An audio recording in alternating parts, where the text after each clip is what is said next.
Jai Hind everyone, myself Shalini Goyal from Sardar Patel Subharti Institute of Law is going to present before all of you a topic which is based on general agreements on tariffs and trade.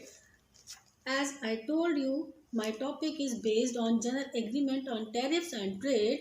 Here are two variables known as the tariff related to the trade. Now, first of all, we have to understand what is trade. When we go through the provisions or the meaning of tariff, a tariff is a duty or tax which is imposed by the government of one country upon the traded commodity as it crosses the national boundaries of that particular country. Or we can say tariff can be levied both upon exported items as well as on the imported items. The tariffs or duties imposed upon the goods originating in the home country and scheduled for abroad are called as the export duties. Apart from it, countries interested in maximizing their exports generally avoid the use of export duties.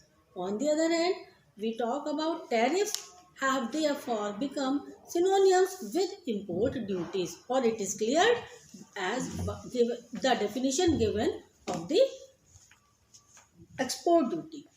On the other hand, the import duties are import tariffs which are levied upon the goods originating from abroad and scheduled for the home country. Sometimes a country may also resort to what is called as a transit duty, as it is told to you by me that it may be also known as the transit duty. It is imposed upon the goods originating in the foreign country and scheduled for a third country crossing the borders of the home country. For instance, we can say if India imposes tariffs on goods that Bangladesh exports to Nepal through the Indian territory, this will be called as transit duties. Such duties are usually a matter of much concern for landlocked countries. Further, the imposition of import tariff results in the relative changes in the prices of products as well as the factors, which brings about a significant change in the structure of international trade. High tariffs certainly have the effect of restricting the volume of international trade. A negative tariff or a subsidy is often supposed to expand foreign trade over and above its volume in the absence of subsidy. Further, I hope so you all are understand what is the meaning of tariff, or we can say in easier words, tariffs are used to restrict the imports, and the reason behind levied the tariffs is to save the domestic producers. Further, what are the types of tariffs? When we go through the various types of tariffs, we will find it may be imposed by the government on the basis of criteria for imposition. Second is what is the purpose or the purpose which is based on the basis. Third one is discrimination basis purpose. Fourth one is production basis purpose. And the dear, here I am showing a chart which is telling us about the types of tariffs. As you are watching this chart, it is containing 6 balls in itself, which is telling us about the tariffs. The first one is known as the basis of criteria for imposition. Second one is purpose basis. Third one is discrimination basis. Fourth one is the product basis. And the last one is retaliation basis. So we can say tariffs are having 5 types on the basis of the criteria, which is one of the type of the tariff. For imposition of tariff, these can be of such types as specific tariff, ad valorem tariff, compound tariff and sliding scale tariff. Now you may have a question in your mind, what is the meaning of specific tariff? Specific tariff is the fixed amount of money per physical unit or according to the way of measurement of the commodity imported or exported. For example, specific tariff, if the government of India is importing various types of car, and if the tax or the tariff has been imposed by the government on the per piece of the car, that will be fallen in the category of specific tariff. Such duties can be levied on goods like wheat, rice, fertilizers, cement, sugar, clothes, etc. Specific duties are quite easy to administer, or we can say it can be looked after by the government very easily, as they do not involve the evaluation of the goods.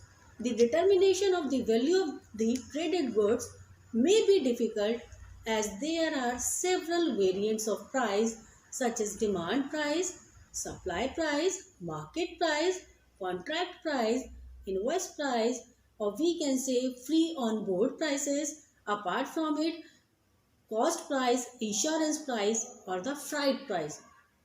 The resort to specific duties enables the government to keep out of complexities of prices. Though the specific duties cannot be levied on high valued goods such as diamonds, jewelry, watches, TV sets, motor cars, work of arts like painting, etc., yet these articles can be taxed either on the basis of weight, surface area covered, or the number of articles. Now the second one is ad valorem tariff.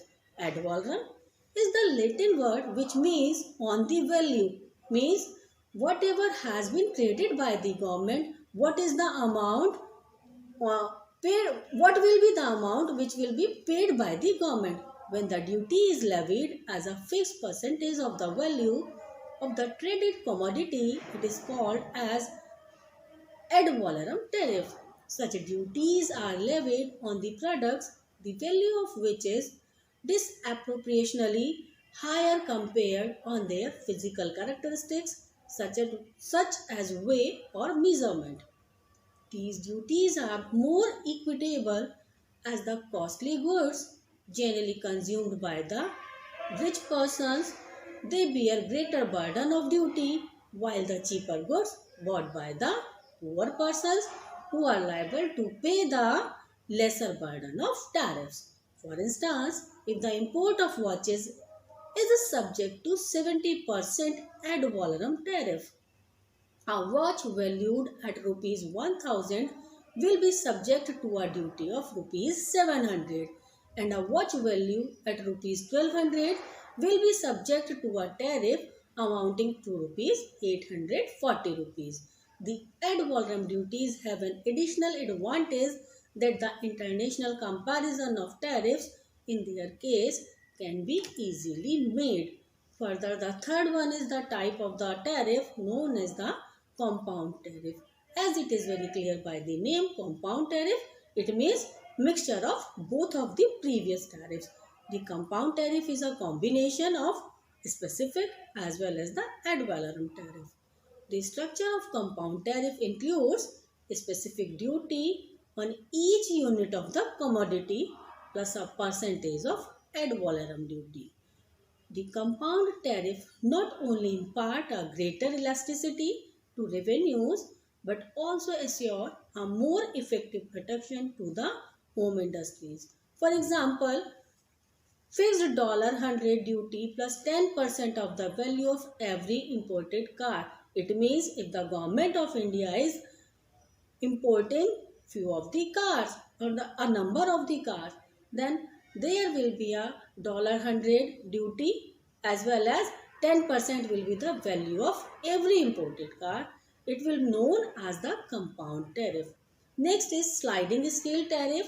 The import duties which vary with the prices of the commodities are termed as sliding scale duties. It means whatever can be replaced by one another. These may either be on a specific or ad valorem basis. In practice, these are generally on a specific basis. Next is a type of tariff that is known as the purpose basis.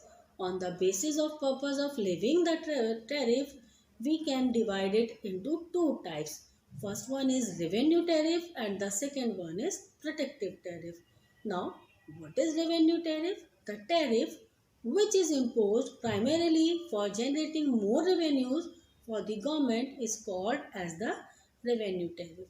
As the name shows, the purpose of this tariff is to generate the revenue for the government who is importing the goods.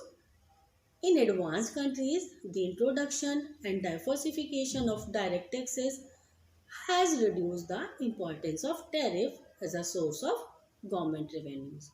But in the less developed countries as well as in the developing countries, there is still much reliance of the governments on the source of revenue. Or we can say those countries which are fallen in the category of developing countries as well as the least developed country, they are still relying on the revenue tariff. Generally, pure revenue tariff is not possible. The imposition of tariff, even for the purpose of the securing revenues, does have protective effect when it leads to switch of demand by the domestic consumers from the imported to home produced goods. Next type of tariff, that is protective tariff. As the name shows, or by the name we are very clear, those tariffs which are imposed by the government to protect the home industries. The tariff may be imposed by the government to protect their home industries from the cutthroat competition from the foreign produce. Here, I am going to give an example of Government of India. As the Government of India initiate the Make in India project, which is having a aim to stop the import of Chinese goods. And what is the reason behind this project or this policy? The Government of India is also having a wish to promote and protect the domestic industries as well as the domestic toy producers. The higher the tariff, greater may be the protective effect of tariff. A perfect protective tariff is likely to prohibit completely the import from abroad. In practice, the perfect protective tariff may not exist. If the domestic demand for import remains strong, in that condition, there can be the possibility of smuggling imported goods. In addition, such a tariff will not yield any revenue to the government. A high rate of protective tariff can make the domestic producers more lethargic and inefficient and unable to face foreign competition even in the long run. Furthermore, one more basis is also at there, that is known as the discrimination basis. If the tariff is influenced by the consideration of discrimination. This type of tariff is also having two types. First one is non-discriminatory and the second one is discriminatory, or we can say double or the multiple column type of tariffs. The double column tariff can be further classified as general and conventional tariffs, maximum and minimum tariff. Third one is the multiple column tariff. Non-discriminatory tariffs, if the uniform tariff rates are applicable to all the commodities irrespective of the country of origin. These are known as non-discriminatory tariffs. For example, if India is importing wheat from one country and the sugar from another country, steel from third one country, and the tariff rate has been imposed by at the same cost as the same price on each and every imported item, that it will fall in the category of uniform tariff rate or the non-discriminatory tariff rate. It is possible that low rates of tariffs on certain commodities exist because of commercial agreements with some countries, but the tariff imposing home country extends the same low tariff rates to the commodities of all the countries. Such a system of non-discriminatory tariff is called as a single column tariff. This system of tariff is easy and simple to administer. There is, however, one deficiency, that is not elastic enough to adjust according to the changing needs of the industries of the home industry. From the viewpoint of revenues too, it may not be satisfactory for the tariff imposing country.